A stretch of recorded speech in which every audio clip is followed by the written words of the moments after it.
नमस्कार प्यारे दर्शकों, मैं हूं कमल दुबे, आपका ज्योतिष मित्र। सौभाग्य सलाह में आपका स्वागत करता हूं। मित्रों, आज का विषय बहुत ही मज़ेदार है, बहुत ही ज़रूरी है। इस विषय को समझना हर व्यक्ति के लिए बहुत ज़रूरी है, क्योंकि आज बात कर रहे हैं कुंडली के 10वें भाव के विषय में, जिसको बोलते हैं कर्म भाव। मित्रों, आप इस वाइट बोर्ड पे ध्यान दें। एक डेमो कुंडली आपको दिख रही है। इसमें जो यह पहला घर है, यह इसको बोलते हैं लग्न, और इसका जो यह स्थान 10वां घर है, इसको बोलते हैं कर्म स्थान। ये दोनों का आपस में बहुत ही गहरा नाता है। देखिए मित्रों, जो भी हम कर्म करते हैं, उस कर्म का लाभ या हानि पहले घर को उठाना पड़ता है। अब थोड़ा अच्छे ढंग से समझें। मान लीजिए किसी भी जातक का जन्म हुआ, तो जो पहले घर से हम देखते हैं, यह उसके शरीर को देखते हैं। दूसरे घर से उसके धन को देखते हैं। तीसरे घर से उसके पराक्रम और उसके छोटे भाई बहनों को देखते हैं।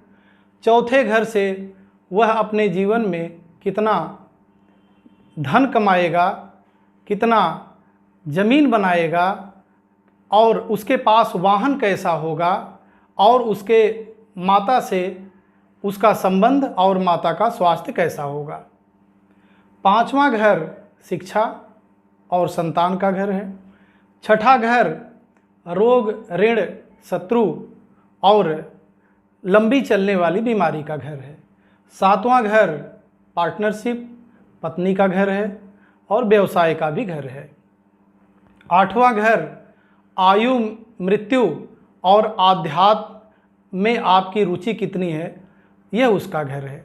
9वां घर आपके भाग्य का घर है और 10वां घर आपके कर्म का घर है, और 11वां घर आपके लाभ का घर है, और 12वां जो घर आप देख रहे हैं, वो आपके व्यय का घर है।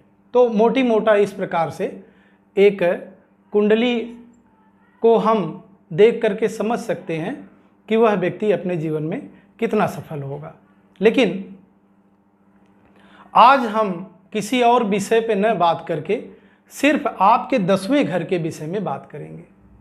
देखिए मित्रों, यह कहा गया है कि जो हमारी यह धरती है न, वह कर्म भूमि है। कर्म भूमि का क्या अर्थ है, और इस कर्म को करने से किसको लाभ होगा। देखिए, मैंने आपको बोला है पहले घर के विषय में। पहला घर आपका शरीर है। आप ही पहले से लेकर के और 12वें घर तक जो भी लाभ या हानि होता है, वह पहला घर ही उठाता है। इसमें सबसे ज़्यादा जरूरी जो हुआ, वह कर्म हुआ। आप करेंगे क्या, क्योंकि लाभ और हानि की बात तो बाद में आएगी। पहले आप अपने जीवन में करेंगे क्या, इसके विषय में आज आपसे बात करते हैं। देखिए मित्रों, इसका जो नैसर्गिक स्वामी है इस घर का, वह है शनि। शनि कर्म करवाता है और 11वें घर से लाभ या हानि करवाता है। मान लीजिए आपने एक व्यवसाय किया। उस व्यवसाय में आपका क्या कर्म है, जो जैसा आपने व्यवसाय किया उसका यहाँ आपको लाभ मिला या यहाँ से आपको हानि मिली। लेकिन यह लाभ और हानि किसको मिला, पहले घर के, आपके शरीर को। तो हमारा यह जो 10वां कर्म का घर है, यह कहीं न कहीं देखा जाए तो बहुत ही इम्पॉर्टेंट है। अब यह कैसे निर्धारित किया जाए कि कोई भी व्यक्ति कर्म कैसा करेगा, क्योंकि इस संसार में जितने लोग आए हैं, सब कुछ न कुछ तो कर्म करते हैं और अपने कर्मों के अनुरूप ही यहाँ भुगत कर जाते हैं।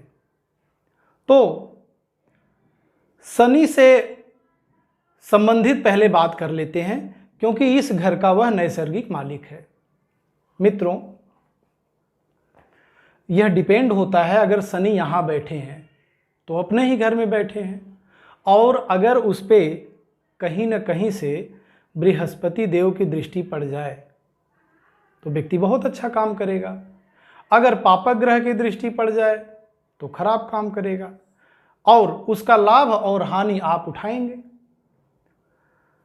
मित्रों, यही शनि अगर पहले, चौथे, 7वें और 10वें जो कि केंद्र का भाव है यहां पर विराजमान होगा और उस पे शुभ ग्रहों की दृष्टि अधिक पड़ेगी, वह पापक ग्रहों से प्रभावित नहीं होगा, तो व्यक्ति जीवन में अच्छा काम करेगा। यह जो बात मैं कह रहा हूं यह कारक ग्रह की बात कर रहा हूं। 4 घर के विषय में हमने आपसे बात किया। अब बात करते हैं कि अगर 5वें और 9वें घर में भी शनि विराजमान होता है, बहुत अच्छा घर है, और इस पर अगर अच्छे ग्रहों की दृष्टि, मित्र ग्रहों की दृष्टि, वो भी ऐसे मित्र जो शुभ हों, अगर शनि को प्रभावित करेंगे तो व्यक्ति अच्छा कर्म करेगा और उस कर्म से अच्छा उसको लाभ होगा। लेकिन यही शनि 6, 8, 12 जो कि त्रिक भाव है उसमें आकर के फंसेगा और इस पर दुष्ट ग्रहों की दृष्टि अधिक पड़ जाए, शत्रु ग्रहों की दृष्टि अधिक पड़ जाए, पापक ग्रहों की दृष्टि अधिक पड़ जाए या उसके साथ हो जाए, तो व्यक्ति हमेशा ही उल्टा काम करेगा। और जब उल्टा काम करेगा मित्रों तो हर्जाना भी उसी को भुगतना पड़ेगा। अब बात आ गई दूसरे घर, तीसरे घर और 11वें घर की। यह सम भाव है, लगभग इसमें रिजल्ट जो ग्रह बैठता है अच्छा भी दे सकता है और बुरा भी दे सकता है। अब यह कुंडली देखने के बाद ही समझा जा सकता है कि जो आपका यह 10वें घर का कारक ग्रह शनि है वह अच्छा रिजल्ट देगा या बुरा रिजल्ट देगा। अब बात करते हैं एक एक राशियों की। अगर यहाँ सूर्यदेव उपस्थित होते हैं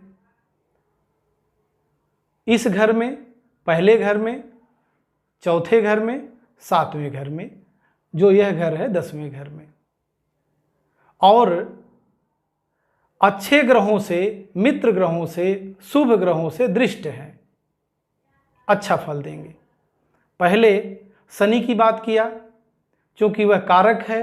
सबसे पहले कुंडली में शनि को देखना है, उसकी स्थिति कुंडली में क्या बन रही है। फिर इस जगह पर जो ग्रह बैठा है, क्योंकि लग्न तो कुल 12 होते हैं, ये मान लीजिए ये मेष लग्न की कुंडली है तो यहाँ लिखा है 10। अगर यहाँ पे वृषभ लग्न की कुंडली होती, यहाँ लिखा होता 2 और यहाँ लिखा होता 11, तो ग्रह बदल गए। अब यही अगर मिथुन लग्न की कुंडली होती तो यहाँ लिखा होता 12, उसका मालिक हो जाता बृहस्पति।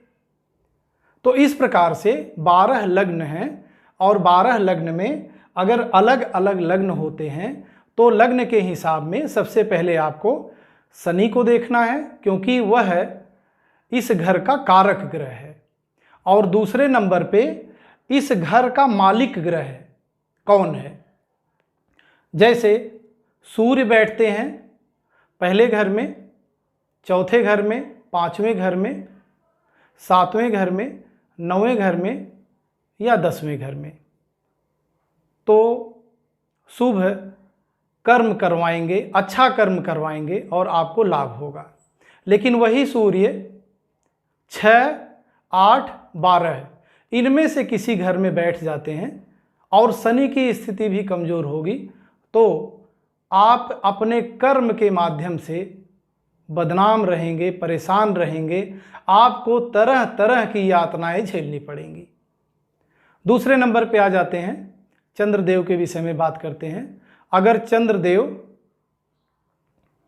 इस घर के मालिक होते हैं तो इस घर में बैठें या पहले घर में बैठें, चौथे घर में बैठें, 5वें घर में बैठें, 7वें घर में बैठेंगे तो अच्छा रिजल्ट देंगे।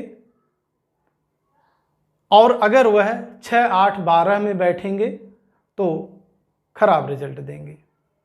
अगर वह दूसरे घर, तीसरे घर और 11वें घर में बैठते हैं तो कुंडली का विश्लेषण करने के बाद ही पता चल पाएगा कि वह अच्छा रिजल्ट देंगे या खराब रिजल्ट देंगे। तीसरे नंबर पे आ गए मंगल। मंगल अगर कर्म भाव में 10वें घर में विराजमान होते हैं या पहले घर में, चौथे घर में, 5वें घर में, 7वें घर में, 9वें घर में या 10वें घर में, अच्छा रिजल्ट देंगे। 6, 8, 12 में बैठेंगे तो खराब रिजल्ट देंगे। और 2, 3 और 11 इनमें से किसी घर में बैठेंगे तो यह कुंडली का विश्लेषण करने के बाद ही पता चल पाएगा। ठीक उसी प्रकार से अगर बुध देव विराजमान होते हैं तो मित्रों सबसे अच्छा रहेगा। अगर बुध देव की राशि यहाँ पर लिखी होती है और यहीं बुध देव विराजमान होते हैं तो आदमी बहुत बड़ा व्यवसायी हो सकता है, क्योंकि व्यापार के कारक, बुद्धि के कारक बुध देव हैं। तो बुध देव यहाँ बैठ करके, यहाँ बैठ करके, इस जगह पे बैठ करके, इस जगह पे, यहाँ अगर बैठते हैं और मित्र ग्रहों से दृष्ट हैं, शुभ ग्रहों से दृष्ट हैं, हमेशा अच्छा रिजल्ट देंगे। और आप अपना कर्म करते हुए लास्ट में जो अंतिम सोपान है मोक्ष प्राप्त करना, आसानी से प्राप्त कर सकते हैं। लेकिन वही बुध देव 6, 8, 12 में, ये 6 है, ये 8 है और 12 है, इसमें फंसे, त्रिक भाव में फंसे तो मित्रों अक्सर खराब रिजल्ट ही देंगे। और वही बुध 2, 3 और 11 में बैठते हैं तब कुंडली के विश्लेषण की ज़रूरत है। वह स्थिति पता चलेगी कुंडली देखने के बाद ही। फिर बृहस्पति देव अति शुभ है, ऐसा कर्म करवाएंगे। अगर यहाँ पे बैठते हैं, पहले घर में बैठते हैं, चौथे में, 5वें में, 7वें में, 9वें में, तो व्यक्ति नामचीन होगा। उसका जो भी कर्म होगा, कर्म के माध्यम से वह जिस भी क्षेत्र में होगा, जैसा जिस लेवल का उसका कर्म होगा, उस लेवल पे वह विख्यात हो जाएगा। और यही बृहस्पति देव 6, 8, 12 में बैठते हैं तो पीड़ित हो जाएंगे, कमज़ोर हो जाएंगे, कर्म का उतना लाभ नहीं मिल पाएगा जिसके बृहस्पति देव हकदार हैं। वही बृहस्पति देव 2, 3 या 11वें घर में विराजमान होते हैं तो कुंडली का विश्लेषण करने के बाद ही पता चलेगा कि वह कैसा रिजल्ट देते हैं। शुक्र देव अगर यहाँ बैठते हैं, संसार की जितनी चीज़ें होती हैं, जो आप लग्जीरियस लाइफ जिसको बोलते हैं, आपके दिमाग में जो चल रहा होगा कि यह व्यक्ति शानदार जिंदगी जी रहा है, तो व्यापार के माध्यम से शुक्र देव और कहीं बुध देव भी वहीं विराजमान हो जाएं तो व्यापार के माध्यम से, नौकरी के माध्यम से, अपने कर्म के माध्यम से संसार के सभी अच्छी चीज़ों का वह भोग करेगा। यहाँ बैठ जाएं इस स्थान पर, पहले घर में, चौथे, 7वें, 5वें, 9वें अगर शुक्रदेव विराजमान होते हैं बहुत अच्छा। 6, 8, 12 में विराजमान होते हैं तो थोड़ा सा स्थिति कमज़ोर हो जाएगी। वह जो चीज़ें जिसके वो कारक हैं उनमें आपको कमी मिलने लग जाएगी। 2, 3 और 11 में अगर विराजमान होते हैं तो कुंडली के विश्लेषण की ज़रूरत है। मित्रों, उसके बाद शनि के विषय में बता ही चुका हूँ। अगर शनि देव यहाँ विराजमान होते हैं, यहाँ इस स्थान पर, इस स्थान पर, इस स्थान पर या इस स्थान पे, विशेष करके मैं 10वें घर की बात कर रहा हूँ और घरों की बात नहीं करेंगे। तो शनि देव क्योंकि इस जो स्थान है 10वां घर उसके कारक ग्रह हैं और अच्छा कर्म करवाएंगे, अच्छे कर्म के माध्यम से आपको लाभ करवाएंगे। लेकिन वही शनिदेव 6, 8, 12 में मित्रों बैठते हैं, सारा उल्टा कर्म करने लग जाएंगे और इसी जन्म में उस उल्टे कर्म का आपको भोग भी प्राप्त होगा और आप जीवन में परेशान होंगे। राहु और केतु देव की बात कर लें मित्रों, राहु और केतु देव दो ऐसे ग्रह हैं, इनका परिणाम अक्सर उल्टा होता है। हो सकता है धन कमवा दें, लेकिन गलत तरीके से धन कमवाएंगे। यहाँ बैठ जाएं, यहाँ बैठ जाएं, यहाँ बैठ जाएं, इस स्थान पर, 5वें स्थान पे, 7वें स्थान पे, 9वें स्थान पे, जहाँ पर बैठेंगे और जिस ग्रह के साथ बैठेंगे उसी ग्रह का वो रूप धारण कर लेंगे, और उस ग्रह से संबंधित जो भी व्यवसाय है उसमें जितना भी घटियापन हो सकता है सब राहु आपसे करवाएंगे, और इसी जन्म में उसका भोग भी आपको प्राप्त होगा। ये राहु केतु के विषय में मैंने बताया। इस प्रकार से आप अपनी कुंडली को सामने रख करके देख लीजिए। अगर इस प्रकार के ग्रह पहले घर, चौथे घर, 5वें घर, 7वें घर, 9वें घर, 10वें घर में अगर ये ग्रह जो 10वें घर का मालिक है अगर विराजमान है तो नौकरी, व्यवसाय, जहाँ पर भी आप मेहनत करेंगे उसमें आपको सफलता मिलेगी। लेकिन वही ग्रह अगर 6, 8, 12 में बैठ जाए तो वैसे तो 90% उल्टा ही रिजल्ट देगा, लेकिन एक 10% इसलिए रख रहा हूँ, हो सकता है अगर वह विपरीत राजयोग में आ जाएगा तो अच्छा रिजल्ट देने लग जाए। मित्रों, अगर वही ग्रह 2 और 3 और 11 घर में से किसी एक में विराजमान हो जाएगा तो यह भी कुंडली के विश्लेषण की ज़रूरत है। एक चीज़ और आपको यहाँ समझाना चाहेंगे, यह अंश के ऊपर भी डिपेंड होता है।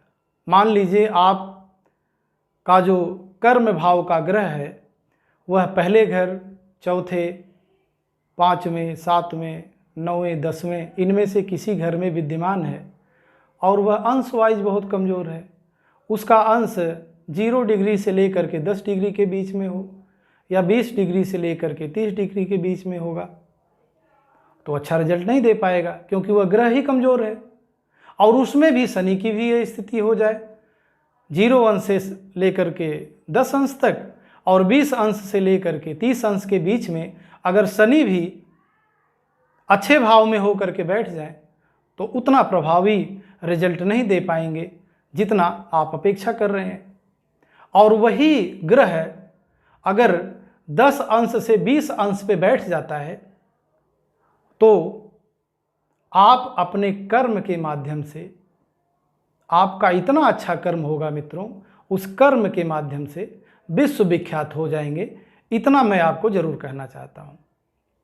अब उस पर ग्रहों की दृष्टि पे भी डिपेंड होता है। जैसे बृहस्पति की दृष्टि पड़ जाए अति शुभ है, क्योंकि बृहस्पति देव शुभता के कारक हैं, जिसको देखेंगे उसको शुभ कर देंगे। अगर वह गलत, जैसे एक समाज में ऐसा व्यक्ति है जो कि हमेशा ही गलत काम करता है, लेकिन उसमें शंकराचार्य जैसे कोई महान आत्मा, कोई महान व्यक्ति अगर उस व्यक्ति के साथ मिल जाए और वह उसको समझा दे, कायाकल्प हो जाएगी मित्रों। जैसे